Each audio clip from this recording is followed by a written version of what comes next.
कमलं श्रीगुरून् वैष्णवांश्च श्रीरूपं साग्रजातं सहगण रघुनाथान्वितं तं सजीवम् साद्वैतं सावधूतं परिजनसहितं श्रीकृष्णचैतन्यदेवं श्रीराधाकृष्णपादान् सहगण ललिता श्री विशाखान्वितश्च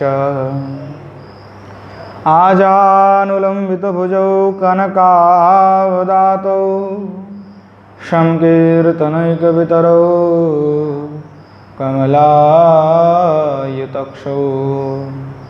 विश्वम्भरौ द्विजवरौ युगधर्मपालौ वन्दे जगत्प्रियकरौ करुणावतारौ पंचतत्त्वात्मकं कृष्णं भक्तरूपस्वरूपकं भक्तावतारं भक्तख्यं नमामि भक्तशक्तिकं गौररामोसमारम्भाम् ईश्वरिणां च मध्यमाम् अस्मदाचार्यपर्यन्तं वन्दे गुरुपरम्पराम्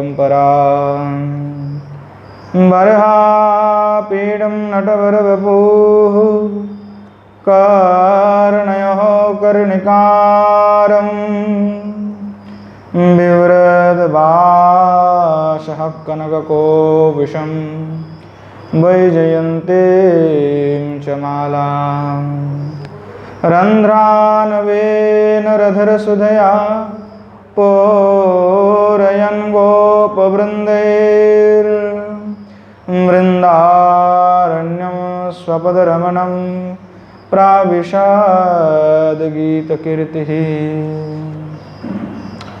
विद्युल्लता विलसिता नुपमाङ्गकान्ति वैदग्धकारुण्यरसाप्लुतपादमनेत्रम् वृन्दावननवनिकुञ्जरसिकतृष्णां राधां विना किमपि त्वत्त्वमहं न जाने वृषारूढं माकन्दं सोममेशं सदाशिवं हरिनारसन्मत्तं नौमि गोपीश्वरं हरं श्रीमद्भागवतं नौमि यस्यैकस्य प्रसादतः अज्ञतान् विजानाति सर्वगमानपि श्रीरूपं साग्रजं वन्दे रघुनाथं कृपामयं श्रीजीवं भट्टजुगं च सज्जनसुखदायकम् येषां सहजस्निग्धानां पादरेणुमभीक्ष्णसा सर्वविघ्नविनाशाय शिरसा धारयाम्यहम् नारायणं नमस्कृत्य नरं चैव नरोत्तमं देवीं सरस्वतीं व्यासं ततो जयमुदीरयेत् वृन्दायै तुलसी दिव्यै प्रियायै केशवस्य च कृष्णभक्तिप्रदे देवी सत्यभक्त्यै नमो नमः वाञ्छाकल्पतरुभ्यश्च कृपासिन्धुभ्यैव च पतितानं पावनेभ्यो वैष्णवेभ्यो नमो नमः हरे कृष्ण कृष्ण कृष्ण हरे हरे हरे राम राम राम हरे हरे। श्रीमन महाप्रभु की जय, श्री युगल सरकार की जय, श्री गिरिंद्र बिहारी भगवान की जय।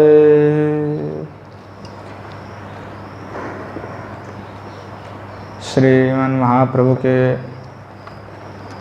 अनुकंपा से यहाँ अनुकंपित होकर के हम सभी श्रीमती किशोरी जी की संबंध पे और गोपियों के भजन रीति के संबंध में आस्वादन कर रहे हैं। यहाँ पूर्व में हम आस्वादन कर रहे थे कि श्रीमती जो किशोरी जी हैं उनमें सर्वेश्वरत्व हैं, सर्वशेषित्व हैं और सौलभत्व का अतिशयत्व भी है। और इसीलिए इन सबसे श्रेष्ठ होने के नाते कारण से श्रीमती किशोरी जी का शरणागति ही सबसे सर्वश्रेष्ठ है और सबसे अधिक महत्वपूर्ण भी है कि अगर शरणागति लिया जाए, उपासना ही करनी है तो श्रीमती किशोरी जी का ही किया जाए, किसी दूसरे की हमें आवश्यकता नहीं है। उसका कारण यही है कि उनसे ना कोई दयालु है, ना उनसे कोई श्रेष्ठ है, ना उनसे बढ़ कर के कोई और है कृपालु, दयालु और शेष जिसको भी कह ले, प्रेम की जो चरम सीमा है, पराकाष्ठा है, वो किसकी में है? किशोरी जी में है और किसी में वैसा नहीं है। लक्ष्मी आदि सभी जो है वह बहुत ही न्यून है। किशोरी जी के सामने उनका प्रेम जो है टिकता नहीं है। वह किशोरी जी हैं। तो इसलिए जो शरण्य है वो कौन है? तो किशोरी जी हैं। इसलिए अगर अच्छी और ऊंची शरणागति की बात हो, सबसे अच्छा और ऊंची जो शरणागति की बात हो, तो वह शरणागति अगर लेना है तो किसका ले? किशोरी जी का। तो परत्व में, भगवान में और श्री जी में दोनों समानता ही है, कोई विशेष अलग से दोनों अभेद है, अलग कोई भेदभाव नहीं है। परत्व में कोई अंतर नहीं है, फर्क नहीं है। पर सर्वेश्वरत्व, अनंत कोटि ब्रह्मांड नायकत्व तो दोनों में समान रूप से ही है। तो ये जगत कारण है तो ये जगत कारिणी है। अगर ये मोहन है तो वो मोहिनी है, अगर ये मादन है तो वो मादनी है, अगर ये सर्वेश्वर है तो वो सर्वेश्वरी है, अगर ये ब्रजेश्वर है तो ब्रजेश्वरी है। कोई अंतर नहीं है, दोनों का समानता जो है समान है। संभवन तंत्र में गोपाल सहस्त्र नाम में कहते हैं तस्मा ज्योतिर अभुद्वेधा राधा माधव रूपकम। जो हमारे गोपाल सहस्त्र नाम है उसमें संभवन तंत्रोक्त जो है उसमें यह बात बताए गए हैं। और गोपाल तापनी उपनिषद जो विशेष करके वैष्णवों का उपनिषद है, उस गोपाल तापनी उपनिषद एवं जो पांचतंत्र ग्रंथ होते हैं, जो पांच रात्र जो ग्रंथ होते हैं, विशेष करके वैष्णव पांच रात्र में यह समस्त बातें जो है उल्लेख किया गया है। क्योंकि पांच रात्र का प्रकाशन जो है दक्षिण में हुआ अधिक, उत्तर में पांच रात्र का उतना प्रकाश नहीं है कि हम एक ही पांच रात्र मिलता है इधर की नारद पंचरात्र, पर अपितु कम से कम 150 से 200 पांच रात्र के उल्लेख हैं। और वह पांच रात्र जो है दक्षिण में मिलता है। अभी भी कुछ पांच रात्र जो है, जो जब रामानुचार्य का जब आविर्भाव हुआ, माध्वाचार्य का आविर्भाव हुए, तो उन्होंने पांच रात्र का जो है बहुत ही संस्कार किए हैं, संरक्षण भी किए, और उसकी वजह से जो वैष्णव पांच रात्र है वो वहाँ पे दिखाई पड़ते। तो हमारे जो विधि है, भजन पद्धति, वो पांच रात्र विधि के अनुसार होता है, क्योंकि वह वेद से आए हैं और वो पांच रात्र है। और पांच रात्र के अनुसार ही जो सब कुछ है, प्रमाण भी देना होगा, सिद्धांत भी देना है, तो पांच रात्र को ही मूल माना जाता है। क्योंकि वैष्णव का तंत्र ही पांच तंत्र है, पांच रात्र है, वही आगम है। वैष्णव आगम जिसको कहा गया वो पांच रात्र है। तो उसमें उल्लेख है तस्मा ज्योतिर अवुद्वेधा राधा माधव रूपकम इत्यादि करके कहा गया है कि जो एक ही अनंत अखंड निर्विकार ब्रह्म ज्योति जिसको कहा जाता है वही राधा माधव रूप में प्रकट हुए हैं, वही राधा माधव रूपकम, वही राधा माधव है। फिर भी राधा माधव दोनों एक ही होने पर भी अगर शरण किशोर जी क्यों लें? क्योंकि उनमें सौलभ्य ज्यादा है। सौलभ्य का तात्पर्य क्या है कि सुहृद, सबके प्रति समभाव, सबको प्रेम करना, ये सौलभ्य किन में है? तो किशोर जी में, किसी और दूसरे में नहीं है। ठाकुर जी में सौलभ्य उतना नहीं है जितना किशोर जी में है, क्योंकि वो दयालु है। कि श्रीमती किशोरी जी में क्या है? तो सौलभ्य ज्यादा राधा रानी में है, क्योंकि भगवान को अनंत ब्रह्मांड के उत्पादन, पालन, संहार ये सब करना पड़ता है, तो प्रपंच बहुत ज्यादा रहता है। ये सब क्या है, प्रपंच है, तो प्रपंच निर्माण करते रहते भगवान। उनके श्वास श्वास में जो है ब्रह्मांड का लय हो जाते, प्रलय हो जाते, निर्माण भी हो जाता है। तो यही काम में भगवान जो है व्यस्त रहते हैं। तो क्या आता है कि उनको टाइम नहीं उतने बात सुनने के लिए, तो सुनने वाले कौन है? किशोर जी हैं। तो निवेदन करना है तो किशोर जी के पास निवेदन करना चाहिए, क्योंकि ठाकुर जी के पास तो वह दूसरे काम में लगे हुए, असुर मारन तारन संहार, कितने काम है उनके पास, और किशोर जी की तो ऐसे वैसे कोई काम है नहीं, बस भगवान की ध्यान करते हैं, भगवान से लीला करते हैं। एक स्वरूप में भगवान किशोर जी के साथ विराजमान है। तो यहाँ जो भगवान है वो जगत के पालन, उत्पादन, संहार इत्यादि कार्य में व्यस्त रहते हैं। हाँ?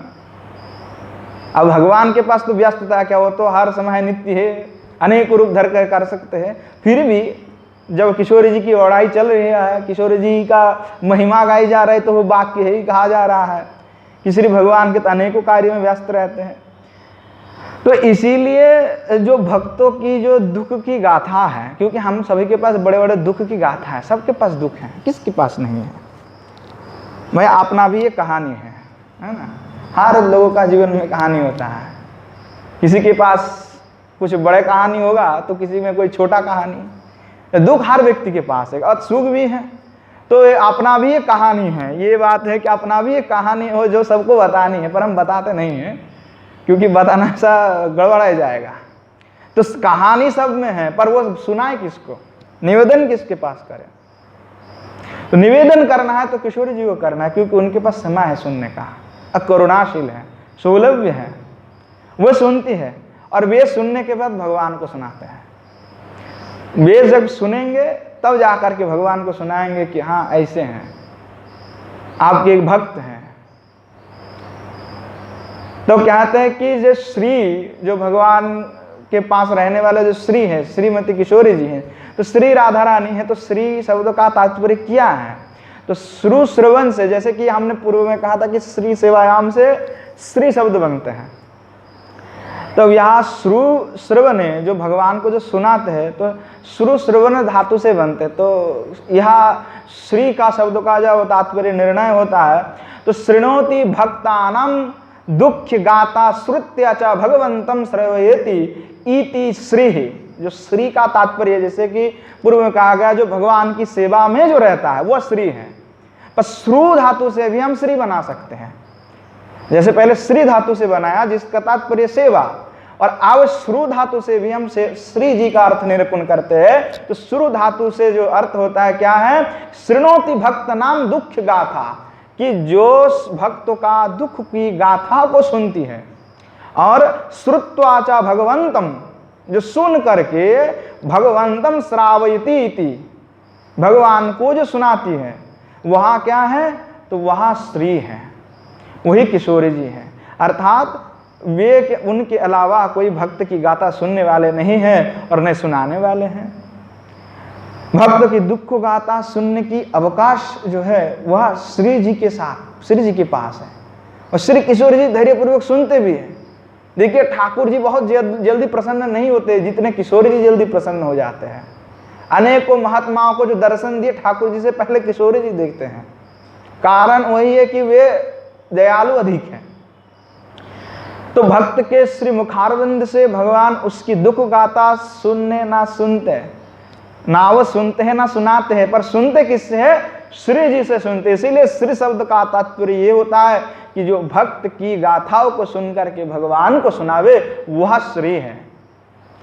तो तुलसीदास जी उसीलिए कहते हैं आपने रामचरितमानस में, कबहू को आव अवसर पाए मोई हो सुधि द्याई भी कछु कर्ण कथा चलाए, कि जो अनंत ब्रह्मांड नायक है, अखिल लोक के पालक है, जो सर्वेश्वर है, जो सर्वशक्तिमान है, वहाँ प्रभु के दरबार तक अपनी बात पहुँचानी हो, अगर कोई चाहता है कि मेरी बात वह दरबार तक पहुँच जाए, उन तक पहुँच जाए, तो वो पहुँचने के लिए श्री जी से अपना सुख और दुख को हर्ष गर्ज के साथ कहे कि हम दुखी है, कृपा करिए हम पर, आपके सिवाय कुछ नहीं है।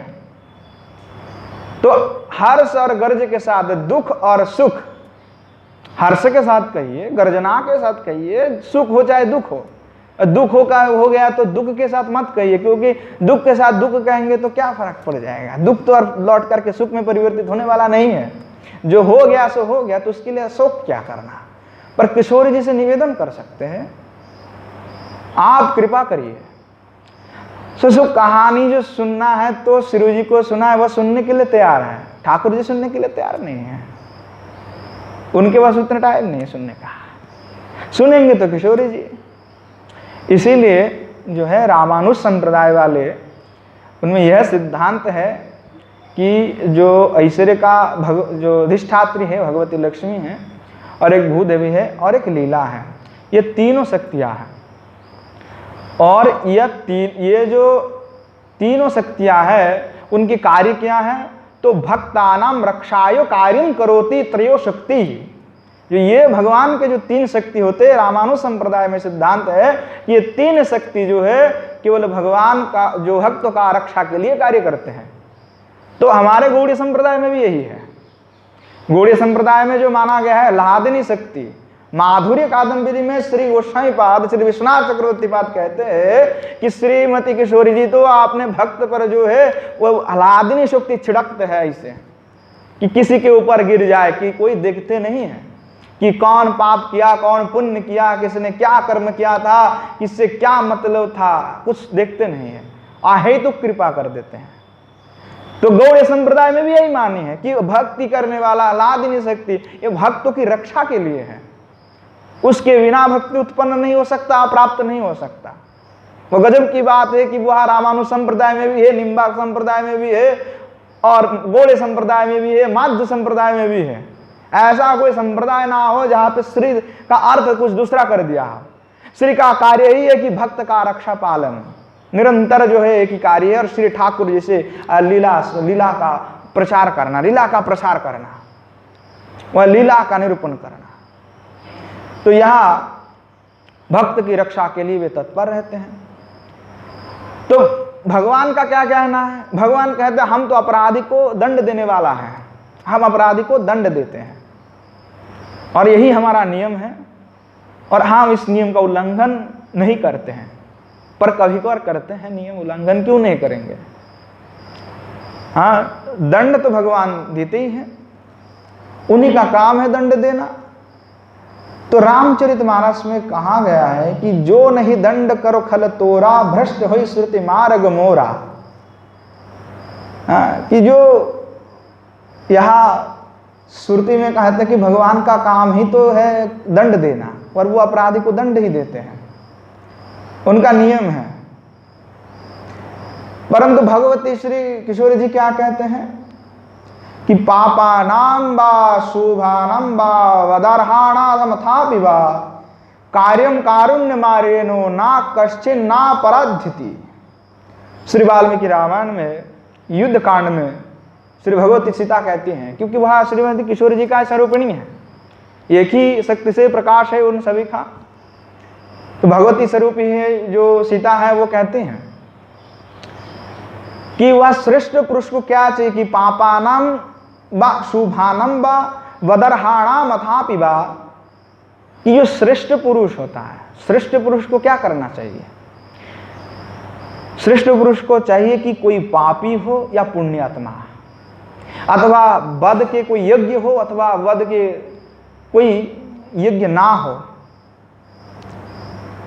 उस सभी पर जो है दया करें। कार्यम कारुण्य मारे नो ना कश्चिन ना पराध्यति, कि सबके ऊपर दया करे, क्योंकि ऐसा कोई भी प्राणी नहीं है जिससे कभी भी अपराध ना हो। कोई ना कोई अपराध उसने किया ही होगा जिंदगी में, चाहे वो छुपा के किया हो अथवा खुल्ला खुल्ला किया हो। हाँ, कोई ना कोई किया है, क्योंकि यहाँ कथा भी प्रसिद्ध है, और कहते हैं कि जो वायु है वो किन को स्पर्श नहीं किया हो, ये बताओ। इस जगत में वायु किन किन के स्पर्श नहीं किया हुआ है? कौन सा पेड़ है जिसको वायु स्पर्श नहीं किया होगा? वायु के बिना कोई जीवित रह नहीं सकता। इस प्रकार जो पाप है व्यक्ति के जीवन में, ऐसा कोई व्यक्ति नहीं है जिनके जीवन में छोटे से बड़ा कोई पाप ना हुआ। हो सकता है किसी ने छोटा पाप किया और किसी के द्वारा बड़ा अपराध हो गया हो, पर किया सबने है, ऐसा कोई व्यक्ति नहीं, भगवती कहते हैं। तो यहाँ एक कथा भी प्रसिद्ध है कि जब लंका विजय करके आया, जब लंका का विजय हुआ, जब रावण का वध हो गया,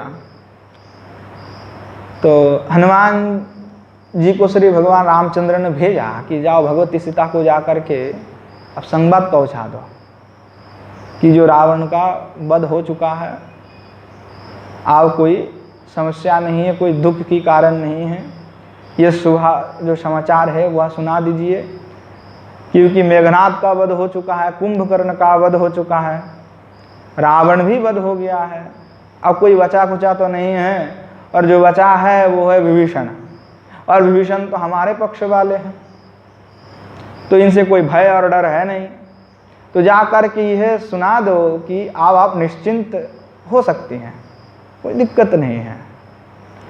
तो हनुमान जी ने जब समाचार सुनाने के लिए गमन किए, तो जाकर के हनुमान जी प्रणाम किए पहले कि प्रणाम हो माता, और कहने लगे कि आप चिंता मत करिए, सभी का वध हो चुका है, भगवान राम जो अति द्रुत ही आपको लेने के लिए आएंगे।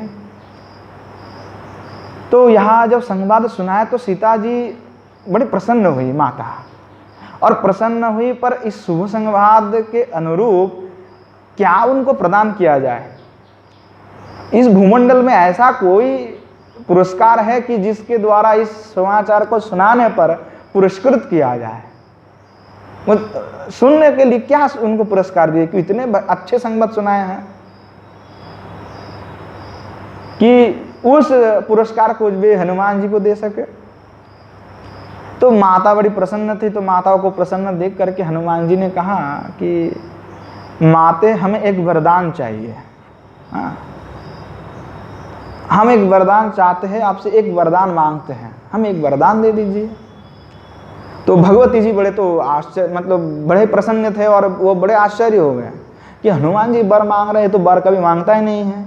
रामचंद्र चाहे कितने भी प्यार क्यों ना करें इनको, तो कभी वर मांगता ही नहीं, क्योंकि इसके पास क्या वर लेगा, इसके पास सब कुछ है, ये ना अमर है, सब कुछ कर सकता है, सभी जगह गमन कर सकते हैं, इनके पास और क्या वर मांगता है ये।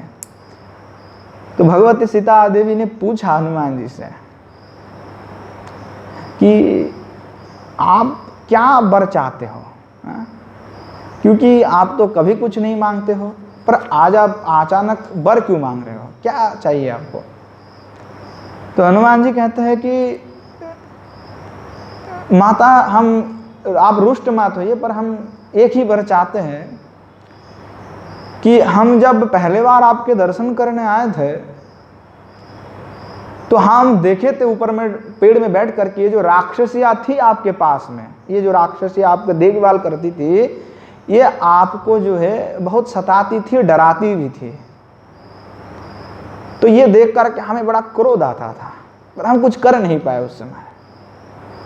और आपको डराती थी, धमकाती थी कि रावण को ब्याह कर लो, हाँ, रानी बन जाएगी, और आपको यह सब जो कहती थी, हमको बड़ा बुरा लगा, पर हम कुछ कर नहीं पाए उस समय। पर अब तो हम चाहते हैं कि आप हमें ये वर दीजिए कि इन जो राक्षसियां हैं, उन सभी राक्षसियों का मैं नाक कान सब काट दूं, किसी के हाथ तोड़ दूं तो किसी के पैर तोड़ दूं। अब एक बार आज्ञा दे दीजिए, यही वर हम चाहते हैं। तो भगवती क्या कहते हैं, कितने करुणामयी हैं, हाँ? कहती है किशोरी जी, ये सीता देवी कहती है कि हनुमान वत्स,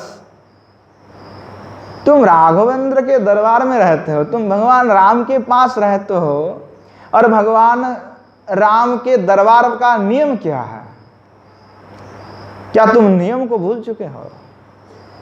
श्री राघवेंद्र अर्थात राघवेंद्र के कुल जो है, रघुवंश के जो कुल है, उस कुल का नियम ही यही है कि आनृशंस्य परम धर्म, हाँ, कि राघवेंद्र और रघुवंशियों का कुल का दरबार का जो नियम है वह है आक्रूरता ही परम धर्म है, किसी के पर क्रूरता नहीं किया जाएगा।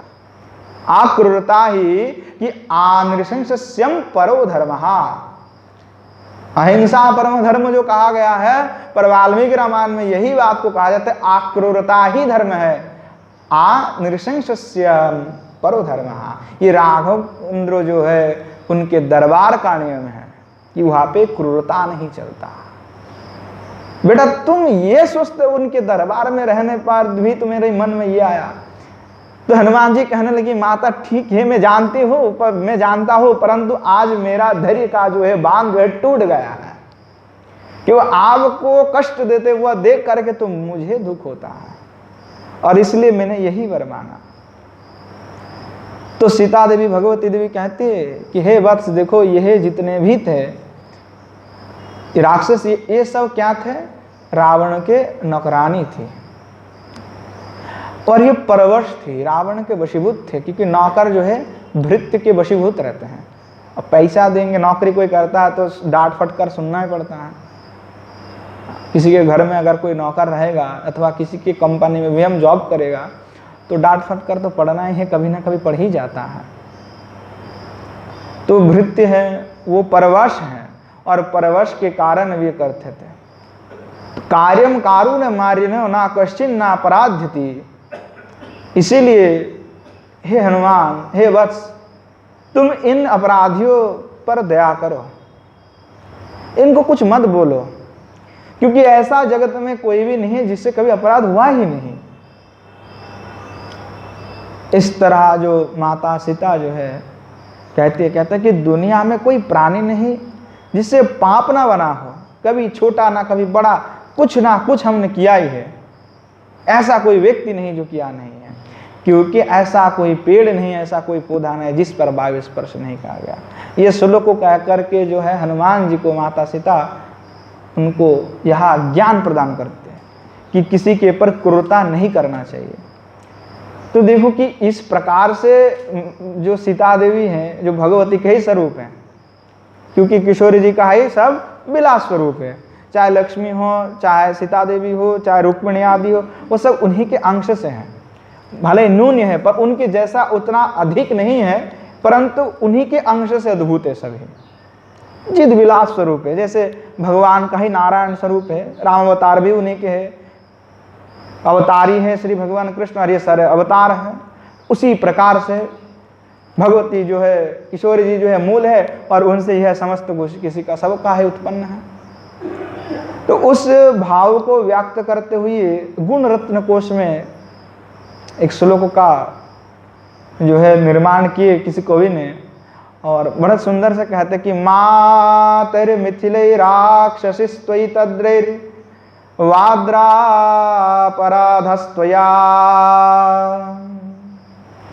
रक्षन्त्या पवनात्मजालधुतरा रामस्य गष्ठीकृता काकं तंच विभीषणं शरणमित्युक्ति शमो रक्षतः साना सांद्र महागसः सुखयितु शांतिस्तवा कस्मिकी। तो गुणरत्न कोश में इस श्लोक में कहते हैं कि दो घटना का उल्लेख किए कि जो भगवती हैं कितने करुणामयी हैं। इसलिए कहते कि अगर दुख कुछ बोलना हो तो इनके पास करो, क्योंकि ये तो अपराधी को भी क्षमा करते और भगवान अपराधी को क्षमा नहीं करते। वो कहते दंड दो, पहले तो दंड दो, आत्मा भटक चुका है। गीता में तो स्पष्ट स्पष्ट भगवान अर्जुन का कहते हैं, अर्जुन कहते कि भगवान आप कह तो सब में जीव है, सब में ही मैं हूँ, तो ये सब अपराध कर रहे हैं, तो भगवान ये सब का हत्या करना मारना क्या उचित है? भले ही मैं उपलक्ष हूँ पर मेरे द्वारा तो कार्य हो रहा है, तो कार्य मेरे द्वारा होगा तो कार्य का फल तो मुझे ही मिलेगा, क्योंकि आप ही कहा कि जो स्वकर्म फल भुक्त पुमान। भाई अर्जुन ऐसे भी लगा देते हैं, पेचकस लगा देते हैं अर्जुन कि भाई पीछे का आगे का खींच के ले आते हैं। कहते आप कहते हो कि स्वकर्म फल भुक्त पुमान, जो कर्म करेगा वही फल भोगेगा, और आप फिर कहते हो कि तुम उपलक्ष मात्र हो, हाँ, अब तो इसका फल तो मुझे ही भोगना पड़ेगा प्रभु।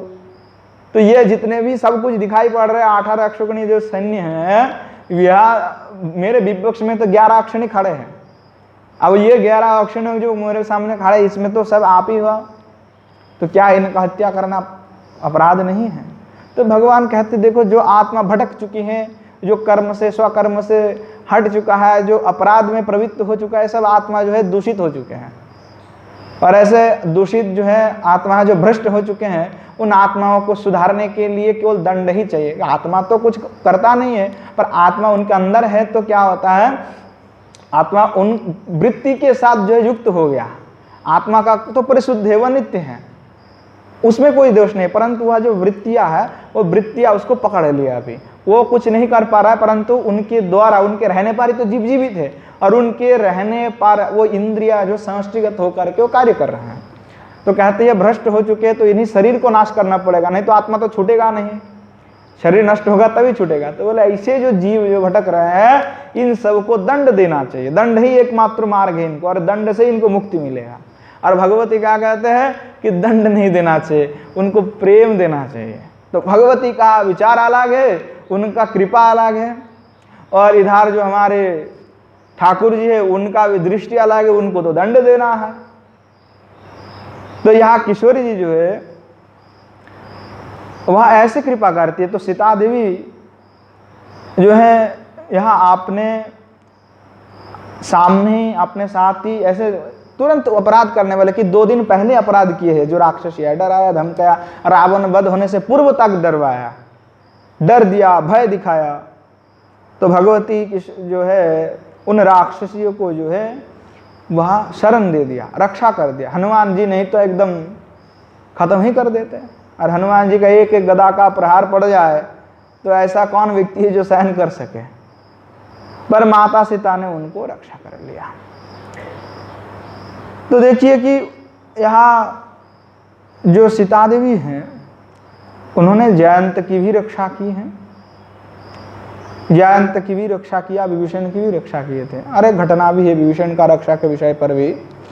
तो यहाँ जयंत जो है, यहाँ भगवती सीता के साथ जो दुर्व्यवहार किया था उस पर भी श्री भगवती जो है उनको कृपा किया। भगवान रामचंद्र भी रक्षा करते हैं, ऐसा नहीं है कि भगवान रक्षा नहीं करते, परंतु रक्षा का शर्त है कि शरण होना पड़ेगा। अब शरण जब तक नहीं लोगे तब तक आपको रक्षा नहीं करेगा। क्योंकि जब देखा जाए कि जब सीता देवी को, जब जयंत जो है इंद्र का पुत्र जयंत, वे जब वो कौआ बन करके आया और सीता देवी के जो है बक्षस पर उन्होंने ठोकर मारा, तो वहाँ से जो है खून निकालने लगे। फिर जब वहाँ से रुधिर निकलने लगे तो वहाँ देख करके राघवेंद्र जो है, रामचंद्र जो है, वो एक तृण था नीचे गिरा, तो तुरंत कोई अस्त्र का तो स्मरण किया नहीं था। वह तृण को क्या था, उन्होंने ब्रह्मास्त्र का जो मंत्र होता है उस मंत्र से आवाहित करके उस तृण को ऐसे छोड़ दिया था।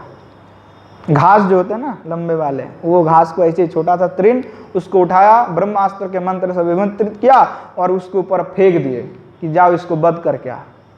तो जयंत तो पूरा भागा, पहले शिव जी के पास गए। शिव जी कहते अरे तुम कहाँ इधर आए हो, जाओ भागो यहाँ से नहीं भागो, ब्रह्मास्त्र मार दिए। अब क्या कहा जाए कि ब्रह्मा जी के पास ही चले गए। ब्रह्मा जी कहते भैया हमारे पास तो ये क्षमता नहीं हो, साक्षात अवतार ये तुम करके हमारे पास आ रहे, ये तो ब्रह्मास्त्र तो हम ही नष्ट कर देगा, हमारे पास ये सामर्थ्य नहीं है। तो भाई जयंत क्या करे, त्रिलोक में भटक लिया, इंद्र के पास चले गए। अब पिताजी का समय थोड़े है, वो तो आप मस्त है इंद्रलोक में। पिताजी कहते हैं भैया हम कुछ नहीं कर सकते। अब वो क्या करे, जयंत तो भटक रहे थे, तो वह इंद्रलोक, शिवलोक, ब्रह्मालोक सब घूम कर क्या आ रहे थे। क्या करेगा, वो भाग रहे थे महाकाश में। तो क्या था, नारद जी का साथ उनका उस समय थोड़ा मिलाप हो गया। अब नारद जी धुरंधर, नारद जी से जैसे उन्होंने मिला तो नारद जी के उन्होंने पूछा कि बचाइए आप किसी और कोई है नहीं, सब हमने घूम लिया, देख लिया, कौन बचाए हमको। तो फिर नारद जी कहते हैं कि देखो ठीक है हम बताते हैं तुमको क्या करना है। तो रामचरितमानस में तुलसीदास लिखते हैं कि नारद देखा विकल जयंता, लागी दया कोमल चीत संता। तो नारद जी कहते हैं कि देखो तुम जा करके जो है रामचंद्र भगवान का शरण ले लो। तो जैन तो कहते हैं कि मैं जाकर के क्या कहूँगा, शरण तो लूँगा पर कहना क्या है। कुछ कहूँगा कि प्रभु शरण दे दीजिए, किस लिए हमने ये कृत्य किया, हमने जो किया वो गलत है, अपराध है, पर उसको मैं कैसे वो समझाऊं प्रभु को कि ये गलत नहीं है, क्योंकि जब गलत होगा तब तो दंड पड़ेगा, तो क्या ऐसे क्या कहूँगा जा करके। तो नारद जी जो वो है बहुत चतुर हैं, तो नारद जी कहते हैं देखो पहले जा कर के भगवान को ऐसे कहना कि भगवान आप हम शरण लेते हैं, पहले हम अपना प्रभाव दिखाने के लिए आए थे और आप हम आए हैं आपका स्वभाव देखने के लिए, हाँ, और जाकर कहना प्रभु आपके शरण में है। तो नारद जी कितना चतुर है, पहले का स्वभाव, पहले आप कहा कि आपका जो है हमने प्रभाव देखने के लिए आए थे। तो हमने सीता जी के वक्षस्थल पर जो ठोकर मारा तो उससे आपका क्रोध होता है कि नहीं होता, वो देखने के लिए आपका कितना प्रभाव है आप में, वो देखने के लिए। और आप शरण ले रहे हैं तो आपका शरणागत का रक्षा करना तो आपका धर्म है, तो आप आपका स्वभाव देखने के लिए आए हैं, आप अपना स्वभाव दिखाइए, भगवान भी फंस जाएगा। तो नारद जी ऐसे चतुर हैं, तो नारद जी ने बता दिया कि जाओ ऐसे जाकर के कह देना। तो जो है वो जयंत चला गया, जा करके क्या हुआ कि वो जाते हैं, जा करके कहने लगे वही बात कहा जो नारद जी ने कहा था कि प्रभु आप तो हम अपराधी हैं, शरण के लिए आए हैं, और पहले हम आपका प्रभाव देखने के लिए आए थे और अभी तो आपका स्वभाव देखने के लिए आए हैं। तो भगवान का क्या है कि भाई भगवान तो कभी कभी बहुत क्रोधित हो जाता है, कोई शरण भी ले लेता है, वो समस्त क्रोध जो है वह एकदम ठंडा पानी हो जाता है, जल हो जाता, ठंड जल हो जाता है। कि भक्त का प्रेम है, शरणागत का रक्षक है भगवान, तो क्या किया जाए, क्योंकि अगर वो तोड़ देगा शरणागत का जो है रक्षा करना, तो वह विश्वास तोड़ जाएगा, लोगों का विश्वास नहीं रहेगा कि भगवान शरणागति का रक्षक है। तो इसीलिए यहाँ जो है भगवान उनका शरणागति का जो है नियम जो उनका है, जो विश्वास लोगों का है, शरणागत रक्षक है, वो उनका पालन करते हैं हमेशा। तो यहाँ जाकर के जयंत तो कहते कि भवंतम सर्वभावानां शरण्यम शरणम गतः परित्यक्ता मया लंका मित्राणि च धनानि च। विभीषण जी का यही कहना है, विभीषण जी आकर के जब शरण लेते हैं तब कहते हैं कि आप समस्त प्राणियों का शरण देने वाले हैं, इसलिए मैंने आपकी शरण ली है और लंका को छोड़ दिया, मैंने अपनी भ्राता माता पुत्र सबको छोड़ करके आपका शरण ले रहा हूँ। तो इसलिए जो जब जयंत आते हैं तो वह शरण आते हैं, तो सीता जी जो है पास में ही है, तो भगवान जो है क्रोधित बहुत था, तो सीता देवी जो है वह मनाती है भगवान को कि आप जो है इनको शरण दे दीजिए। देखिए कि यहाँ जयंत की रक्षा हो जाता है, विभीषण की भी रक्षा है। विभीषण का कोई दूसरा और भी प्रसंग है कि सीता देवी ने रक्षा किया था, और राक्षसियों की भी रक्षा सीता देवी ने किया। तो जो रक्षा करने की बात है, परंतु बाली वध के समय बाली का रक्षा नहीं हुआ, क्योंकि उस समय किशोर जी पास में नहीं थे, सीता जी के पास में नहीं रहे, और जिसका कारण जो है उनका रक्षा नहीं हो पाया। क्योंकि जब बच्चा रोता है तो शांत कौन कराता है? माता। जब पिता अपने छोटे बालक को थोड़ा बड़ा हो जाए तो उसको डांटती है, फटकारती, उसकी कान पकड़ करके खींच के 2-4 थप्पड़ मारेगा, तो मम्मी देखेगा तो कहेगा कि नहीं नहीं मत मारिए मत मारिए, रोकेगा ना, पिता को रोकेगा, जिसका पुत्र का स्नेह है रोकती है, क्योंकि मत मारिए। इसी तरह जो कोई हेतुहीन होकर के भी जो भगवती स्वरूपी है, अर्थात श्री किशोर जी की जो स्वरूपिणी जितने भी हैं, वह भगवान यहाँ भक्त के ऊपर जो है निर्हेतु कृपा करते हैं, कोई हेतु नहीं है, और इसीलिए रक्षा भी करते हैं।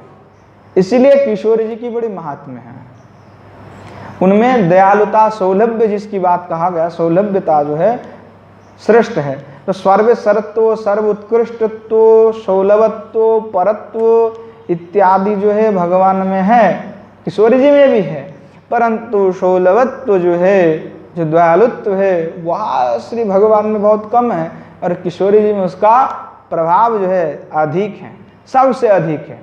इसी कारण से अगर शरण किसी को लेना है, तो शरणागति अगर किसी को लेना है तो वह भगवती का ही ले, जो परम ब्रह्म रूपिणी भगवती जो है, वह किशोरी जी जो है उन्हीं का शरण लिया जाए, क्योंकि वे सबसे दयालु है। इसीलिए श्री जी का ही शरणागति का सबसे बड़ा महात्म माना गया है। और उन्हें कहा शरणागति से अधिक लाभप्रद है।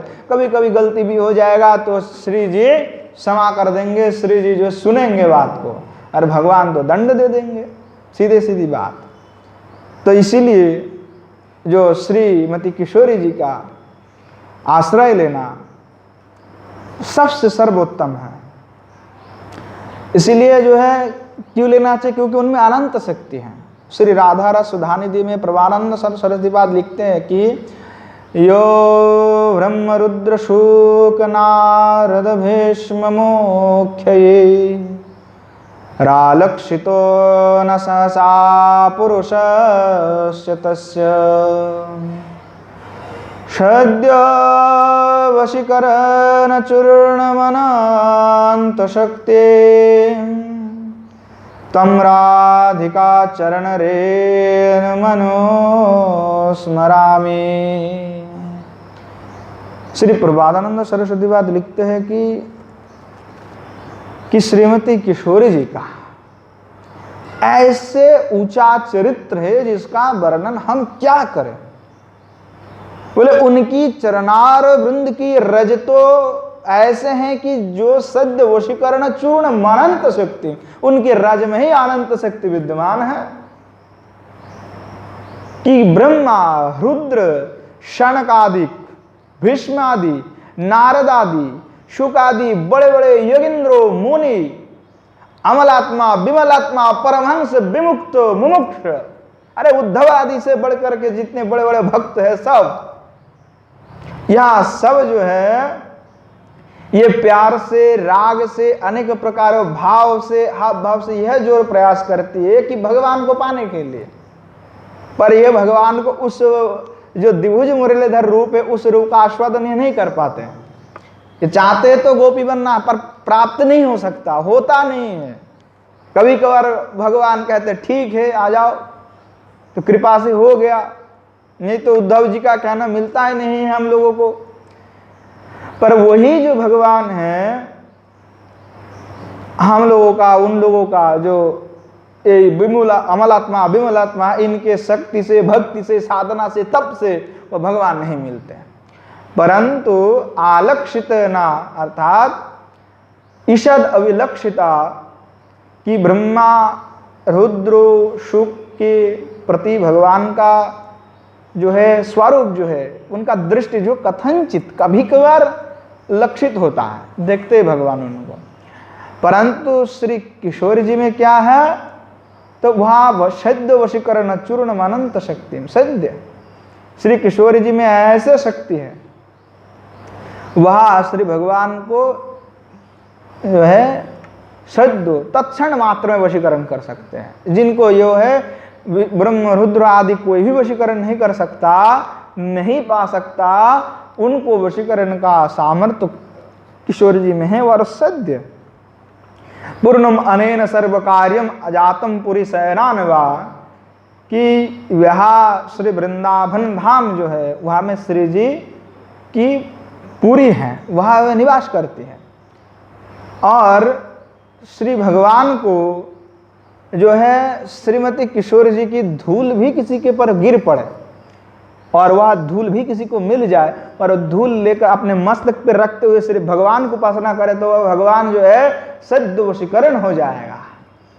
किशोर जी का चरण की रज भी किसी को मिल गया तो उस रज के कारण जो है श्री भगवान उसका वशीभूत हो जाएगा। ऐसा शक्ति ऐसा समर्थ जो है किशोर जी में है और किसी में नहीं है। जो श्री भगवान परमानंद मदन मोहन कहा गया, भगवान को मदन को भी मोहित करने वाले, और हम सब कौन है तो मदन से मोहित होने वाले हैं। और श्री भगवान ने कहा है मदन को भी मोहित करने वाले। और श्रीमती किशोरी जी को कहा गया मादितेश्वरी, उज्ज्वल लीलवनी में कहते हैं मादितेश्वरी, तो किशोरी जी में मादितेश्वरी अर्थात मोदन को भी मादन करने वाला जो है, तो कौन है वो किशोरी जी है मोदितेश्वरी भाई। वहां श्री मोहन जो करने वाले मदन मोहन जो भगवान कृष्ण है उनको भी मादन कर देते हैं, पागल कर देते हैं।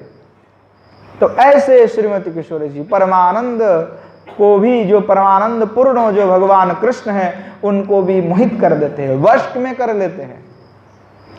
तो श्री जी का जो लीला आसक्ति है उनके समान जो है कोई नहीं है।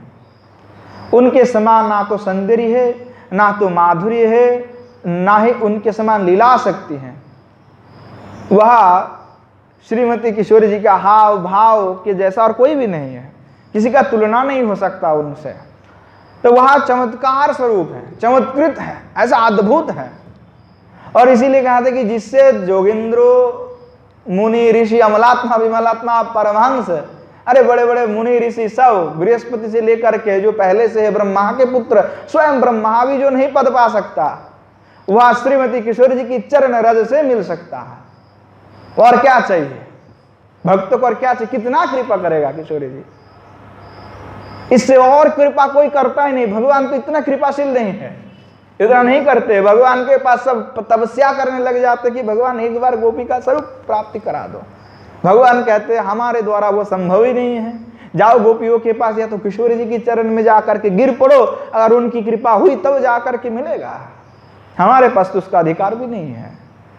तो वह देने वाला तो किशोरी जी है। तो शरणागति अगर लेना है, प्रेम अगर करना है, सेवा भी करना है, तो किशोरी जी का करे, और किसी का नहीं। श्री भगवान के कृष्ण का सेवा करने से क्या मिल जाएंगे, थोड़ा आपको दास्य मिल जाएगा, वहीं तक सीमित हो जाएंगे कि प्रभु आज्ञा दे हम करें। फिर हम तो बैठे हैं हाथ जोड़ करके हनुमान जी की जैसे कि भगवान आज्ञा तो करे फिर हम करेंगे। आपने से कुछ करने का अधिकार भी नहीं मिलता, ना निकुंज में प्रवेश का अधिकार मिलेगा, हम तो दास्य में खड़े होंगे। और किशोरी जी की सेवा करेंगे तो किशोरी जी के शरणागत हो गया तो फिर क्या क्या ना मिलेगा, क्या क्या शक्ति नहीं मिलेगा, क्या क्या सामर्थ्य नहीं मिलेगा, क्या क्या सौभाग्य नहीं मिलेगा।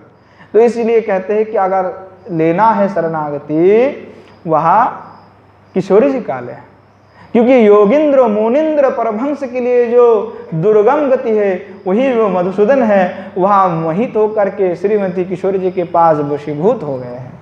और वशीभूत है, अनंत काल से वशीभूत है। किशोरी जो है भगवान के वशीभूत और कोई भी नहीं है, भगवान किसी के वशीभूत नहीं है, और किसी में सामर्थ्य नहीं कि भगवान को वशीभूत कर ले। जो कहते हैं कि मैं भक्त वत्सल हूँ, अहम भक्त पराधीन, जो भगवान कहता है, तो उसका तात्पर्य है उज्ज्वल मणि में कहते श्रीमती किशोरी जी में क्या सामर्थ्य की सद्य वशीकरण शक्ति। तो वहां पे गोस्वामी पाद टीका में लिखते हैं, उदाहरण भी देते हैं कि वहां श्री भगवान जो है सद्य वशीकरण जो पराधीनत्व है किशोरी जी के पास पराधीन है और किसी के पास पराधीन है। तो ये भक्तों के पास जो पराधीन वो कितना, तो श्री भगवान स्वयं ही कहते हैं कि जो पेठा गांव में जब भगवान चतुर्भुज रूप धारण किए तो किशोरी जी जैसे सामने आई, गोपियों आई, तो गोपियों ने चतुर्भुज रूप को दर्शन किया और कहा कि ये तो नारायण है, हम चले पड़े। उनका प्रेम चला गया, भाव चला गया, भंगिमा चला गया, चतुर्भुज नारायण को देख लिया और सब गोपियां जाने लगे। तो श्रीमती किशोरी जी आए, श्री भगवान ही चतुर्भुज धारण किए। अब जैसे श्रीमती किशोरी जी सामने आए तो जो भगवान चतुर्भुज थे वो सामने किशोरी जी आने से चतुर्भुज जो है द्विभुज हो गया। मतलब भगवान में इतने सामर्थ्य नहीं कि किशोरी जी के सामने वह चतुर्भुज होकर के रहे, वह अपने आप इतना वशीभूत है कि स्वयं ही द्विभुज बन गया। इतने पराधीनत्व और किसी में नहीं है। तो वहां पे कहते हैं कि जो भगवान पराधीन है, तो कहते शिव जी जो है, ब्रह्मा जी, भृगु जी इत्यादि अनेकों मुनि परमहंस के पास भी भगवान पराधीन है, पर वह भगवान संपूर्ण पराधीन नहीं है। जब तक भक्ति वह करेगा, जब कुछ मांगेगा तब तक के लिए पराधीन है, पर पूर्ण पराधीन वे नहीं है। अगर पराधीन होते तो भीष्म को मारने के लिए उद्यत नहीं होते। हाँ, अगर वो पराधीन है, भक्त वत्सल भी होते पूर्ण रूप से, तो ये क्या होते, भक्त वत्सल तो है पर भक्त का पराधीन संपूर्ण नहीं है। वो दंड देना उनका काम है।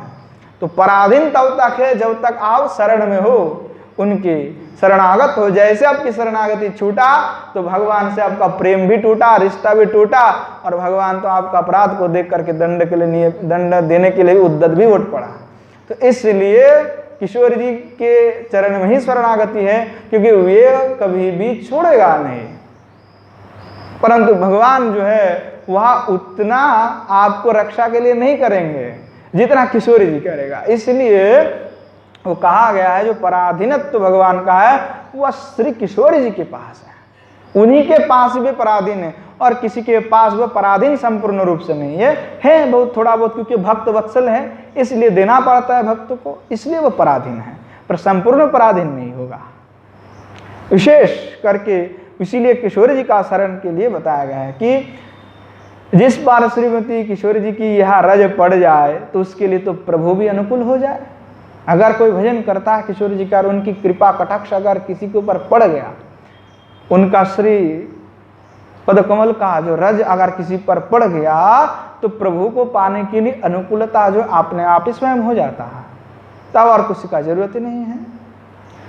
इसीलिए कहा कि इनकी प्रभाव से, उनकी रज की, श्रीमती किशोरी जी की तो बात ही छोड़ देखो, क्योंकि उनकी रज की प्रभाव से शुद्ध वशीकरण चूर्ण अनंत शक्तिम तम राधिका चरण रेणु, वह प्रभानंद सरस्वत कहते हैं कि मैं राधिका चरण रेणु का स्मरण कर रहा हूं, क्योंकि वह रेणु का सामर्थ्य इतना है कि वहां श्री भगवान कृष्ण को ही अपने आप वशीकरण कर लेता है। क्या गजब का बात कहा है प्रभानंद सरस्वती का, कि मैं किशोर जी का शरण नहीं ले रहा हूं, मैं शरण किसका ले रहा हूं, तो हम राधिका चरण रेणु, रेणु का स्मरण ले रहा हूं, क्योंकि वह रेणु में इतना सामर्थ्य, तो किशोरी जी में कितना सामर्थ्य होंगे। क्या गजब का श्लोक बताया, क्या कितना इससे और कितना प्रभाव बताएगा। किशोरी जी का इतना प्रभाव है, इसलिए कहते हैं कि तद वशो दारु यंत्रवत, जैसे कैसे भगवान वशीभूत है किशोरी जी के पास, तो कहते हैं भागवत में कि तादृशो तद वशो, वह तद जो है वह श्री भगवान वशो वशीभूत है किसका, श्री जी का। तो कैसे, तो दारु यंत्रवत, भागवत में 10वें स्कंद में कहा गया है कि भगवान जो है यंत्रवत श्री किशोर जी के पास वशीभूत है। कैसे, तो जैसे दारू यंत्र होता है, जैसे कठपुतली होता है, तो कठपुतली को हिलाने के लिए क्या होता है, धागा बनना पड़ता है, सूता, धागा को बांधते हैं, तो चलाने वाला कौन है, सूत्रधार, जिसके हाथ में सूता है, धागा है, वही तो सूत्रधार है। तो सूत्रधार जो है अपने हिसाब से उसको हिलाते हैं तो काठपुतली हिलता है। तो यहाँ कहते हैं कि वैसे ही श्रीमती राधा रानी जो है वह दिव्य मंगलमय है, और उनकी चरणारविंद रज के प्रभाव से भक्त की इच्छा के अनुसार प्रभु हो जाते हैं। और श्रीमती किशोरी जी अपने हाथ से सूत्रधार है, भगवान चुपचाप बैठे हैं तो वह ऐसे सूत्रधार हिलाते हैं। ऐसे अनेक उदाहरण हैं। श्री भगवान को कहा कि तुम जाओ साज के आओ, जंगल में जाओ, तो श्री भगवान कहते ठीक है आपकी जैसी आज्ञा हम ऐसा करेंगे। हाँ, एकदम जो है सूत्रधार की बात ही, जो हम जैसे कहेंगे वैसे चलना पड़ेगा। तो उतना इनमें सामर्थ्य है, और इसीलिए उनका रज में इतना सामर्थ्य है, किसी के मस्तक पर वह रज अगर पड़ जावे तो वह श्री प्रभु जो है उनके अनुकूल हो जाता है। इसी दृष्टि से श्री भगवान से अधिक अगर श्री भगवान की शरणागति लेते हो तो ठीक है, पर उससे अगर उत्कृष्ट शरणागति की बात है तो श्री किशोर जी की शरणागति है। उन राधा रानी की चरणारविंद का रसस्वादन करना है, और चरणामृत का सेवन करना है, और चरणारविंद की रज का चिंतन करना है, और मंगलमय जो श्रीमती किशोर जी का स्वरूप है उसका अनुसंधान करना है। और श्री कृष्णचंद्र जो परमानंद कंद अखंड नायक मूलाधार समस्त ब्रह्मांड के पालक के सृष्टि करता है, संहार करता है, पालन करता है, उनको अगर वशीभूत करना है, उनको अगर प्राप्त करना है तो सबसे अमोघ उपाय क्या है, तो किशोरी जी का शरणागति ले ले। अमोघ उपाय अर्थात जो कभी नष्ट नहीं होता, जो उपाय कभी व्यर्थ नहीं जाएगा, अमोघ है और व्यर्थ नहीं जाएगा। इसीलिए श्रीमती किशोरी जी का जो है वहां शरणागति सबसे उत्कर्ष जन्य है। इसलिए साधक को उन्हीं के शरणागति लेना चाहिए। हम किशोरी जी को इसलिए कहा कि राधा दास की जो महिमा है वह अति अद्भुत है, और कहाँ टिकता भी नहीं है, किसी का जरूरत भी नहीं है। किशोरी जी का आपने शरण ले लिया, बस खत्म, श्री भगवान तो है आपका वशीभूत हो गया। और उस किशोरी जी के शरण लेने के लिए आपके हृदय पे होने चाहिए लोभ, लोभ होना चाहिए उस भजन के लिए, उनकी चरण प्राप्ति के लिए लोभ होना चाहिए। जब तक लोभ नहीं है तब तक तो होगा नहीं है। अगर लोभ होता है तो लीलाओं का स्मरण में रुचि उत्पन्न होगा, और रुचि होने से क्या होता है, लीला का जो माधुर्य है वो आस्वादन होता है। इसीलिए लीला का माधुर्य का आस्वादन करने के लिए भी भाई कौन सा रस हो रहा है, हमने कुछ कह दिया श्लोक तो भाई कौन सा रस आपको मिल गया कि आपको इतना आनंद आया। हाँ, आपको हमने एक लीला सुनाया और लीला में आपको ऐसा कौन सा रस मिल गया जिसके कारण आपको आनंद हो रहा है, वो भी देखने की बात है। इसीलिए जो पहले उस लीलाओं का जो पहले विस्तार होता है कि सिद्धांत की, पहले सिद्धांत क्यों सुनाया जाता है कि इनमें ये रस है, इनमें ये प्रणय है, इनमें भाव है, तो ये भाव किशोर जी का है, यहाँ पे ये रस का प्राप्ति हो रहा है, क्यों सुनाया गया है, कौन सा श्रृंगार रस का प्राप्ति हो रहा है, श्रृंगार रस में यहाँ पे कौन सा मधुर हमको प्राप्त हो रहा है, क्योंकि उस लीला में क्या रस विद्यमान है। आपका आस्वादन तो हो रहा है, आपने कौन सा आस्वादन किया, वो भी तो आपका आस्वादन तब होगा जब आप उसको जानेंगे। इसीलिए पहले उसका आस्वादन करना चाहिए जो हमने किया पूर्व में कि यहाँ जो लीला हो रहा है ये है, ये माधुरी का है, और ये जो है चंद्रावली का भाव है, ये किशोर जी का है, और ये किशोर जी का जो है प्रणय है वह चंद्रावली से श्रेष्ठ है। और श्रीमती किशोर जी का जो है वह गाढ़ प्रेम है और इनका जो है पतला है। तो वह रस का प्राप्ति की जब बात है तो माधुर्य का आस्वादन तो तब संभव है जब आप जानते हैं। तो लीला माधुर्य की जब से आपको लीला माधुर्य का अनुभव हुआ, और लीला माधुर्य की अनुभव से आपको क्या लगेगा कि वह ऐसा माधुर्य का आस्वादन होता है कि वो ना खत्म होने वाला माधुर्य है, तृप्त नहीं हो सकता, कि भक्त के हृदय में तृप्त नहीं होता, जिसको प्रेम हो गया आसक्ति होगा वो कभी तृप्त नहीं हो सकता। तो ऐसा रस है वह तृप्त नहीं कोई कर सकता, कोई तृप्त नहीं होगा। ऐसा महासमुद्र है रस का, जहां आप डुबकी लगाते जाओ पीते जाओ, आपको कहीं भी आपको पेट नहीं भरेगा, क्योंकि वहां पे उत्कंठा है, वहां पे लोभ है, तृप्ति नहीं है वहां पे। आप जितना पियोगे आपको प्यास और भी बढ़ेगा, और भी आपको खाने की इच्छा होगा, आपको और भी मनो कि और भी आस्वादन हम क्यों ना करें। तो वहां आपको कभी तृप्ति नहीं मिल सकता, और तृप्ति नहीं मिलता, इसीलिए साधक जो है बार बार उसी रस का आस्वादन करते, उसको और भी आस्वादन करने के लिए तरसते हैं कि हमको और भी आस्वादन करना है।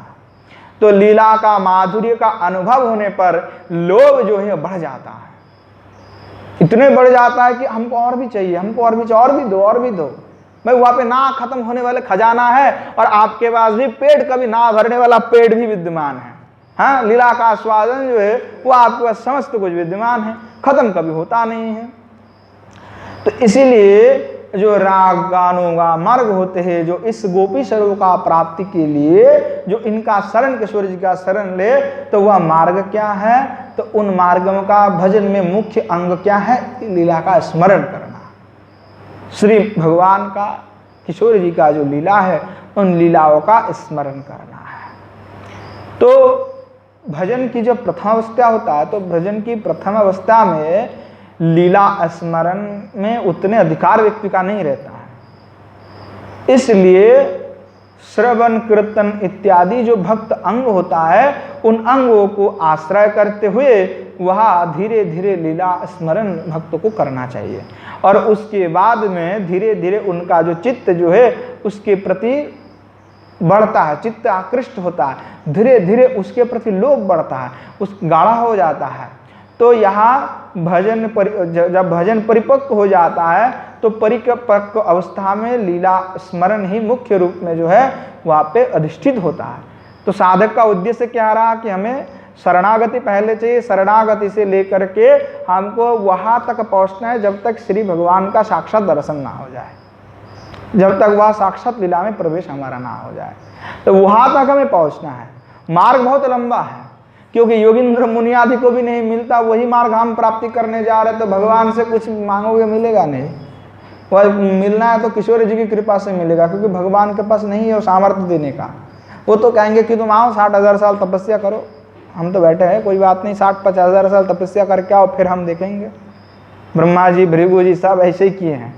जावाली एक पैर में खड़ा होकर के तपस्या करते हुए, कोई तो एक भागवत जी में कथा आते हैं कि कोई एक पैर में खड़ा होकर के कर रहा है, तो कोई एक हाथ पर पे, कोई एक उंगली पर, कोई तो कुछ खाए नहीं पिए नहीं, कोई सूखा पत्ता खा करके, कोई मतलब वायु का सेवन करते हुए, मतलब अनंत कोटि काल से तपस्या करके हुए, फिर जा करके भगवान से मिले और कहा हमको गोपी स्वरूप प्राप्त करा दीजिए।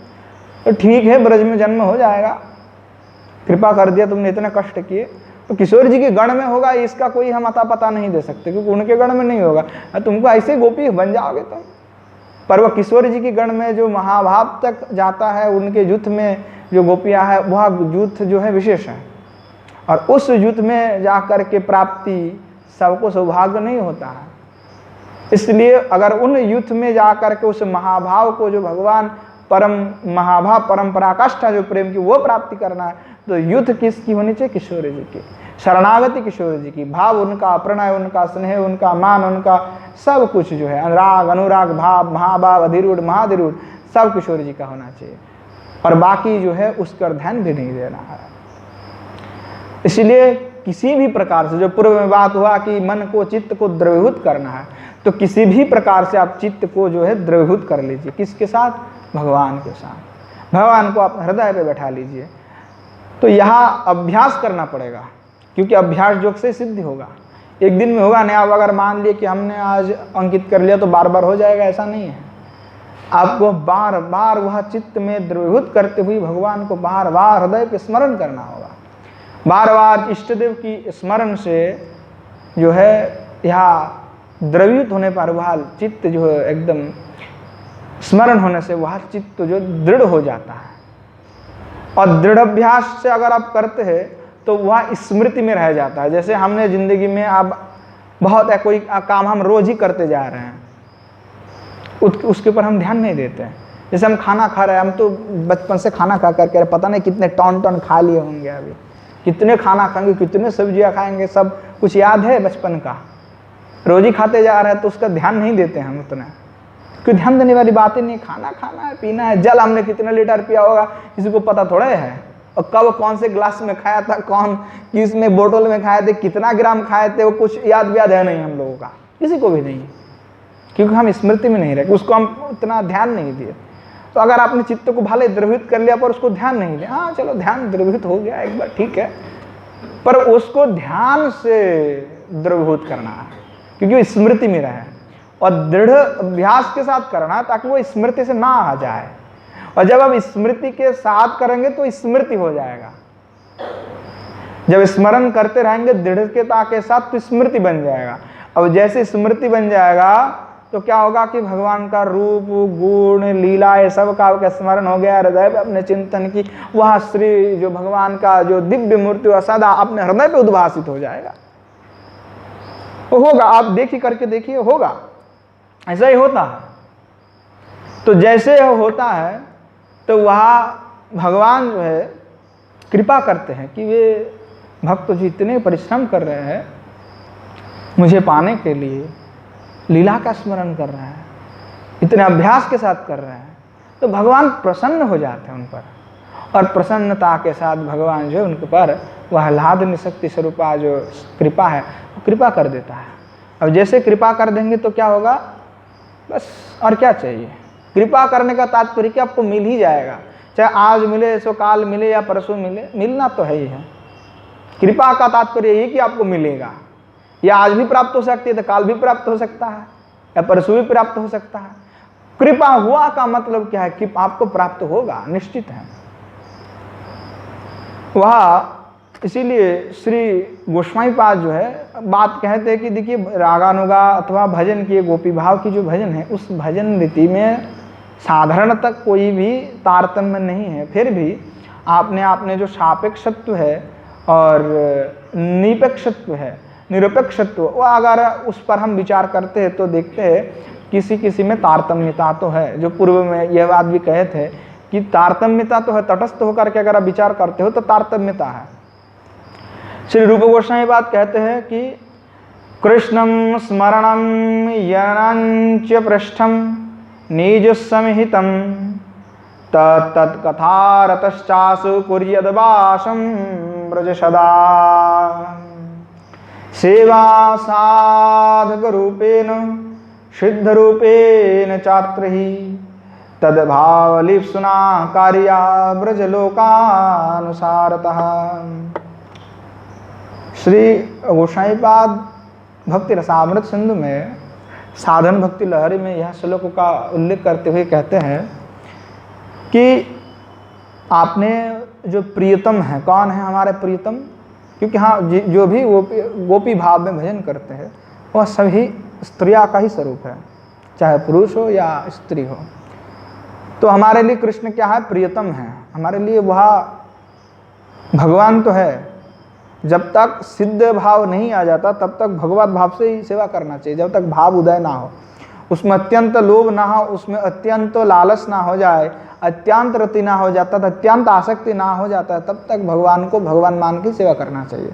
जो पूर्व में हमने बात कहा, हम तो जिंदगी भर भगवान को भगवान ही मानते आए हैं, कृष्ण को हम भगवान ही मानते, पर जिंदगी भर भगवान नहीं मानना है, तब तो उपासना सिद्ध नहीं हो सकता। नियमाग्रह दोष से दूषित हो जाता है और साधक आगे बढ़ नहीं पाते। शरण तो हम ले लिया, परंतु हमें करना क्या? अगर किशोरी जी को हम वही मान के बैठे कि वो सर्व सरत्व है, सर्व परतत्व है, वही जगदकारिण, तो कैसे होगा? वो तो ऐश्वर्य में पूरा ऐश्वर्य चला आया। जब तक ऐश्वर्य का विलास अपने हृदय पे है तब तक माधुरी का प्राप्ति नहीं हो सकता। इसलिए भगवान कृष्ण को तब तक आप कृष्ण भगवान मान सकते जब तक आप में वह अत्यंत ललुपता ना आ गया हो, अत्यंत लालच ना आया हो, अत्यंत रति उत्पन्न नहीं हुआ हो, तब तक आप कृष्ण को भगवान माने। जैसे आप में रति होगा, आसक्ति होगा, तो गोस्वामी पद खुद कहता है आप उसको भगवान ही नहीं मान सकते। वो आपका प्रियतम है और आप उनका प्रियतम है। हाँ, आप गोपी है, वह कृष्ण है, बस इतना ही संबंध है। वह कोई भगवान नहीं है। उस समय तो भगवान को मानने की आवश्यकता भी नहीं पड़ता है, और छूट जाता है। अब अगर मानते भी भगवान तो वो रहेगा नहीं, आपके विस्मृति हो जाएगा कि भगवान नहीं है। भगवान होने पर जो है लीला घटेगा नहीं, घटेगा, फिर भाव भी घटेगा, सब कुछ घट जाएगा। तो घटना और एक तो घटना और एक घटना घटने की बात। तो यहाँ श्री भगवान को क्या था कि भगवान कृष्ण हमारा प्रियतम है, और यहाँ भगवान कृष्ण को एवं उनके तत्प्रियतम जो भक्त को स्मरण करके उनकी कथा में निरत समर्थ हो करके श्रीधाम वृंदावन में निवास करना चाहिए साधक को। जो आचार्यपाद का कहना है कि कृष्ण स्मरणम जननम च पृष्ठम, कि जो श्री भगवान कृष्ण हैं उनका स्मरण करना है प्रियतम। और क्या है कि उनके प्रियतम भक्त है। कोई सखा भाव में कर सकता है, कोई मातृभाव से कर सकता है, कोई वात्सल्य में करे, कोई सखा भाव से करे, कोई दास्य से करे, जो जिनका भाव है, पति संबंध सुहृदय इत्यादि जो संबंध है उससे भी करे। पर वही जो उनके श्री भगवान के उनके जो भाव है, उन्हीं भाव के अनुसार उन भक्तों का स्मरण करते हुए, तब अगर आप में सखा भाव है तो आप मधुमंगल आदि का स्मरण करें, उनके जो साथ भगवान का लीला उनका स्मरण करें। अगर वात्सल्य भाव है तो आपको माता यशोदा और भगवान कृष्ण की लीला का चिंतन करना चाहिए। अगर मातृभाव है, अगर पितृभाव है तो नंद जी के साथ जो लीला हुई उसका स्मरण करें। पर वह स्मरण करते हुए अगर मधुर भाव है तो गोपिया और श्री भगवान के जो लीला है दिव्य, जो सबसे पराकाष्ठा प्राप्त है, उसका आस्वादन करें। और वह आस्वादन करते हुए समर्थ हो, निरत अगर समर्थ हो तो शरीर के द्वारा श्रीधाम वृंदावन में वास करे। अगर असमर्थ है तो हृदय पे ब्रजधाम को रख करके ब्रज में ही निवास किया करे। जैसे कोई लोग ब्रज के बाहर रहता है तो कहता हमारा बड़ा दुर्भाग्य है कि हम ब्रज में नहीं रह पा रहे। हाँ, तो भाई गोस्वामी पाद क्या कहते हैं, तत्कथा रतश्चासो कुर्यद वासम ब्रजे सदा। सदा ब्रज में वास तो करना चाहिए, पर जिनमें समर्थ नहीं वैसे व्यक्ति क्या करे, तो उनके हृदय पे जो है ब्रज का ही चिंतन करते हुए वह हृदय पे ही ब्रज बना ले और ब्रज में ही निवास करे, ये उनको करना है। गोस्वामी पाद टीका में भी इस बात का उल्लेख किए है। असमर्थ होने पर अगर नहीं कर पा रहा है तो वह चिंतन करके रहे। और साधक रूपे अर्थात जो यहाँ पे हमारा देह है और सिद्ध रूप, सिद्ध देह क्या है, तो आश्चिंत जो रूप होते हैं, जो सूक्ष्म देह है, तो अंतश्चिंतित जो अंदर चिंतित हुए जो रूप है, उस रूप के अर्थात उस रूप में ब्रज अभिष्ट ब्रजस्थ जो निज अभिष्ट है, वह ब्रज में रहने वाले जो द्विभुज मुरलीधर कृष्ण है और उनके प्रिया वर्ग कौन है, तो श्रीमती किशोरी जी आदि है, उनके भाव में लिप्स हो करके, उनकी आश्रिता एवं अनुगता हो करके उनकी सेवा में प्रवृत्त हो जाए।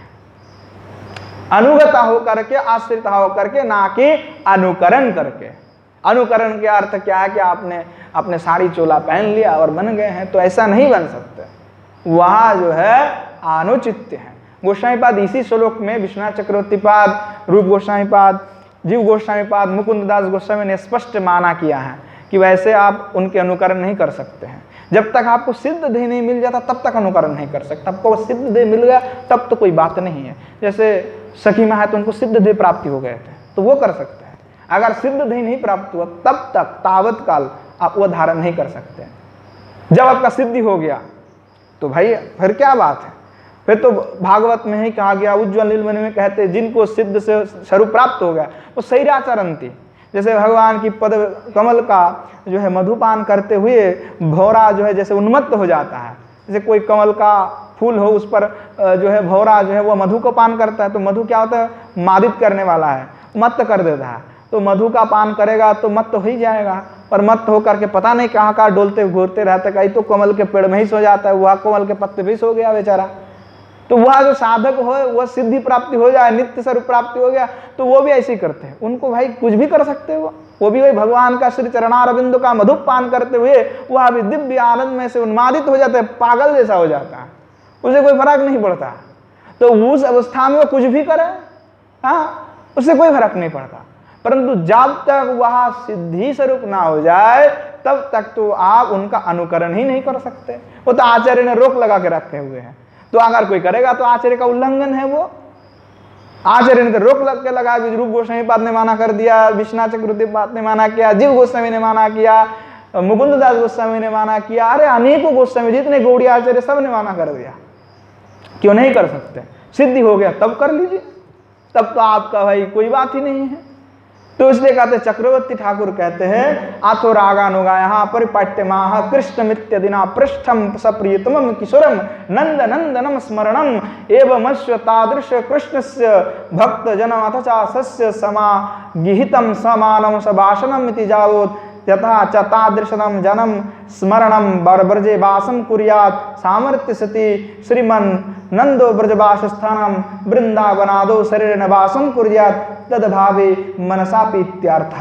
कहते हैं कि उसी प्रकार से जब रागानुगा का जो भक्ति का जो लक्षण है, जो परिपाट्य है कि श्री भगवान कृष्ण को प्रेम करते हुए यथा जो यहाँ जो कृष्ण इत्यादि करके कहा गया है, पृष्ठ अर्थात निज प्रियतम जो है श्री भगवान कृष्ण है, वहाँ प्रिय प्रियतम जो है और आप क्या है तो गोपियों के साथ विराजमान है उन्हीं के। तो कहते हैं कि वहाँ श्री भगवान कृष्ण के जो निज भक्तजन हैं अथवा आपने समान जो वासना रखने वाले व्यक्ति उन्हीं का ही संग किया करें। अगर संग करना कि रागानुगा भजन गोपी भजन गोपी मार्ग की प्राप्ति की इच्छा है, उनकी जैसा की प्राप्ति की इच्छा है तो संग किसका करे। तो विश्वनाथ चक्रवर्ती बाद वही श्लोक के टीका में कहते कि श्री भगवान जो है प्रिय प्रियतम है हमारे पास और हमारे प्रश्न है वो। तो वहाँ श्री भगवान के जो हमारे पृष्ठ कौन हुए कि हमारे जैसे भाव लेकर के जो भजन कर रहे हैं। अगर किसी में वो भाव है तो उन्हीं का संग एकमात्र करे, दूसरे का संग करेंगे तो आपका बिगड़ जाएगा। तो जिनमें वह भाव है वो उसी भजन का, चाहे वो किसी से भी हो, तो उन्हीं के एकमात्र संग करण करे, तब जाकर उन्हीं के साथ में रह करके ब्रजवास किया करें। अगर संग करना हो, सत्संग हो जाए, कुछ भी है तो उन्हीं के साथ जिनमें स्वभावना विद्यमान है। अगर मेरे में गोपी भाव की भावना है और किसी में वात्सल्य की तो वो संभव नहीं है।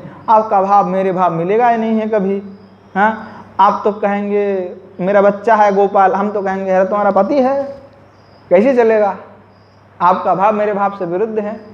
अगर कोई सखा मानता है और कोई पति में गोपी भाव में भजन करते हो तो सखा मानते तो उसके साथ तो भगवान के साथ एकदम मुट्ठम मुट्ठम चलेगा उनका। अब वो गोपी भाव में तो ऐसा नहीं होगा। वो तो कहेंगे कि भाई भगवान आपको क्या कष्ट नहीं होता। हाँ, हम अपने स्तन पर भी आपका चरण रखने के लिए डरते हैं। हाँ, भीतहा सन है, भयभीत हो जाते हैं। तो ये दोनों का भाव जो है अलग अलग है, इसलिए निष्ठा भी अलग अलग है, चिंतन भी अलग अलग है। इसीलिए स्वपरिकर स्व सिद्धांत के साथ जो है वह संग किया करे, वही कथा सुने। विश्वनाथ चक्रवर्ती बात तो ये बात कहते हैं कि अगर आपको सही में गोपी भजन करना है तो केवल राधा के साथ होने वाले जो लीला है वही लीला कथा का आस्वादन किया करें, बाकी लीला कथा का आस्वादन की उतना आवश्यकता नहीं है।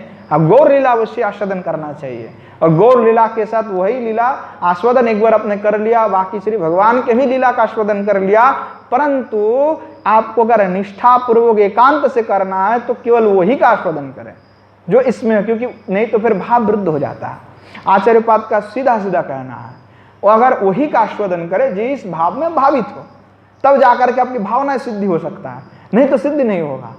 वह निष्ठा भी नहीं आएगा, वह रति भी नहीं होगा, आसक्ति भी नहीं होगा, प्रणय नहीं होगा, मान नहीं होगा, स्नेह नहीं होगा, राग नहीं होगा, अनुराग नहीं होगा, आसक्ति नहीं हो सकता, और भाव प्राप्ति तो बहुत दूर की बात हो जाएगा। फिर तो आपको उसी के अनुसार चलना है। जैसे जिनमें मधुराग की भाव है, जैसे यही टीका में श्री गोस्वामीपाद कहते हैं, साधक रूपेण यथावस्थित देहेन सिद्ध रूपेण आंतश्चिंतिता अभिष्ट तद सेवा उपयोगी देहेन तस्यो ब्रजस्य निजाभिष्टस्य कृष्णस्य यो भावो रति विशेषो तल्लिप्सुना ब्रजलोका तत्तत् कृष्णो पृष्ठजना श्री राधा ललिता विशाखा रूपो मंजरी आदि तद अनुगतः श्री रूपो सनातन गोस्वामी प्रभृतश्च तेषाम अनुसारतः। श्री विश्वनाथ चक्रवर्तीवाद लिखते हैं कि साधक रूप, जीव गोस्वामीपाद भी यही लिखे, एक ही वाक्य तो किसी एक का टीका भी पढ़ लिया जाए तो वहां पे हो जाता है। जीव गोस्वामीपाद भी लिखे, मुकुंददास गोस्वामी भी लिखे, एक ही वाक्य ही लिखे, कोई अलग नहीं लिखे। तो वहां गोस्वामीपाद कहते कि साधक रूप जो है अर्थात जो यथावस्थित देह, हमारा जो देह अभी वर्तमान में है, और सिद्ध रूप की तात्पर्य ये होता है कि आंतश्चिंतित जो स्वरूप है वह, तो उसी देह में ब्रजस्थो जो आपने अविष्ट हैं, तो कि कौन है, तो मधुर भाव में अविष्ट कर रहे हैं हम। मधुराग के भगवान जो कृष्ण है, जो दिव्य मुरलीधर है, उन्हें वही हमारे उपास्य हैं। तो उसी भाव को अर्थात वही रति को जो पाना चाहता है, जो लाभ करना चाहते हैं, वैसे ब्रजलोकगण जो ब्रज के लोकगण हैं, तो वह ब्रजलोकगण कौन कौन ऐसे भाव में भगवान का भजन किए, तो श्रीमती किशोरी जी और गण, अतः श्री राधा ललिता विशाखा रूप मंजरी, और उन्हीं के अनुसरण करते हुए सेवा करना है। और साधक रूप में किसका अनुसरण करे, जो साधक है, तो साधक रूप में अनुसरण करने के लिए गोस्वामीपाद कहते हैं कि श्री रूप सनातन गोस्वामी प्रभृतश्चयो तेषाम अनुसारतः, श्री रूप सनातन गोस्वामी आदि का जो है उनके अनुसरण ही करना चाहिए, और किसी का अनुसरण नहीं। सिद्धांत भी हो, लीला आदि जो भी हो, वह उन्हीं के अनुसार ही करना चाहिए। तथा च सिद्ध रूपेण मानसी सेवा श्री राधा ललिता विशाखा रूप मंजरी दो नाम अनुसारेण कर्तव्या। साधक रूपेण कायिकादि सेवा तो श्री रूप सनातन आदि ब्रजवासी जनानाम अनुसारेण कर्तव्य इत्यर्थ। एतेन ब्रजलोकोपदेनो ब्रजस्थ श्री राधा चंद्रवलद्य एव गृहा तासाम अनुसारेण एव साधक देहेन कायिक्यादि सेवा भी कर्तव्या। एवं सती ताभिर गुरु पादाश्रणैक एकादशी व्रत सालग्राम तुलसी सेवा दयो न कृता तद अनुगत अस्माभिरपि न कर्तव्या इति आधुनिक मतमपि निरस्तम। अतएव श्री जीव गोस्वामी चरणैपास्य ग्रंथ टीकायाम तथैव उक्तम तद यथा ब्रज लोकास्तत् कृष्ण पृष्ठ जनास्तद अनुगता तद अनुसारतः। एकदम स्पष्ट जो है जीव गोस्वामीपाद और विश्वनाथ चक्रवर्तीपाद स्पष्ट निरूपण कर देता है कि अगर आपको वह भाव को प्राप्ति करना है तो श्री रूप आदि गोस्वामी के अनुसरण, जो साधक देह में और सिद्ध जो देह में, वह श्री राधा ललिता आदि के अनुसार ही एकमात्र अनुकार्य है, और उनके अनुगता आश्रित होकर के अनुकरण नहीं करना है। और इसीलिए वह कहते हैं कि जो ब्रजस्थ जो राधा चंद्रावली है, उनका जो है मत, उनके भाव, ये सब हमारे ग्रहणीय नहीं है, ग्राह्य नहीं है, उनके अनुसार हम नहीं कर सकते। वह जो मत भी अगर कोई देता है तो मत ग्रहणीय नहीं है। अगर करना है तो किशोरी जी और किशोरी जी की शरणागत में रह करके केवल श्री ललिता आदि सखी के अनुसार ही, उनके आश्रित होकर के करना है, और श्री रूप सनातन आदि गोस्वामी के अनुसार ही करना है। तो यहाँ जिस प्रकार से कहते हैं कि जैसे गुरु पदाश्रय है, फिर एकादशी व्रत हैं, शालग्राम तुलसी सेवा इत्यादि जो है वह कभी भी सखी ने नहीं किया है, कोई भी सखी ने नहीं किया। अगर सूर्य भी पूजा किए तो सूर्य नारायण की पूजा किए, वह नारायण स्वरूप में भगवान कृष्ण का ही पूजा किए हैं, अलग से सूर्य पूजा नहीं किए हैं। स्पष्ट प्रमाण है, इसका सिद्धांत भी है। तो यहाँ सीधी सीधी बात है कि उनके अनुगत अनुकरण नहीं किया जा सकता, क्योंकि ना तो उन्होंने गुरुपद आश्रय किया, ना तो उन्होंने तुलसी आदि एकादशी व्रत किया, कुछ नहीं किया, तो वह आपके लिए अनुकरणीय नहीं है। आपको क्या करना है, तो रूप सनातन गोस्वामी के मत को ही स्वीकार करते हुए चलना है। इसीलिए अनुसरण करने का तात्पर्य है उनका भाव को लेना, ना कि उनकी व्यवहार और बाह्यिक परिच्छेद को लेना।